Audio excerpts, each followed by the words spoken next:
Okay guys, tignan natin kung palagpa ang A7 II sa 2026. Hi, ako ang Kuya mong kalbo. Patuturuan ko kayong mag-shoot gamit ang lumang camera. Patuloy itong Sony A7 II. At ang lens, TT Artisan 35mm na tagda 2,000 lang. Let's go! Okay, so pag nag-record kayo, lagi lang 60-50 na XAVC file. May sound. Nagsushoot kayo ng S-Log, huwag kayong kabahan. Lagi nyo lang tingnan yung histogram nyo. Huwag kayong magbe-base sa +2, +1, +2. Histogram lagi.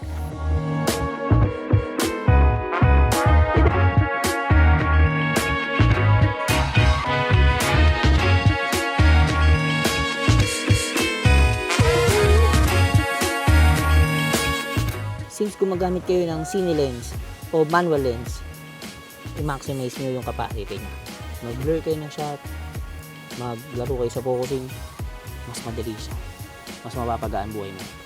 Tapos guys, yan, pwede kang mag-low angle na ganyan. Yan, kuha na yun, pasok na yun guys. Para magmukha naman siyang cinematic, huwag kayo masyado mag-focus dun sa subject nyo na ano. Lagyan nyo rin ng detail, katulad nito. Kasi para maramdaman ng nanonood na nandun sila sa scene na yun.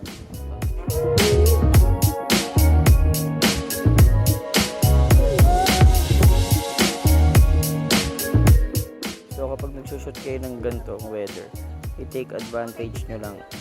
So kung umuulan, take advantage nyo yung ulan. Ayan, ganyan katulad yung ginagawa ng photographer. Buka asawa ko yan. Asawa ko yung photographer eh. Ang galing, diba?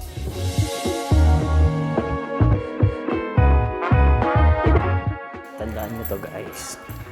Kada nakakakita kayo ng mga detalye na pwedeng makatulong sa pagbuo ng prenup video nyo, kunan nyo ng kunan. Pwede pala kayo mag-low angle. Yan. Gamitin nyo yung rule of thirds. Yan.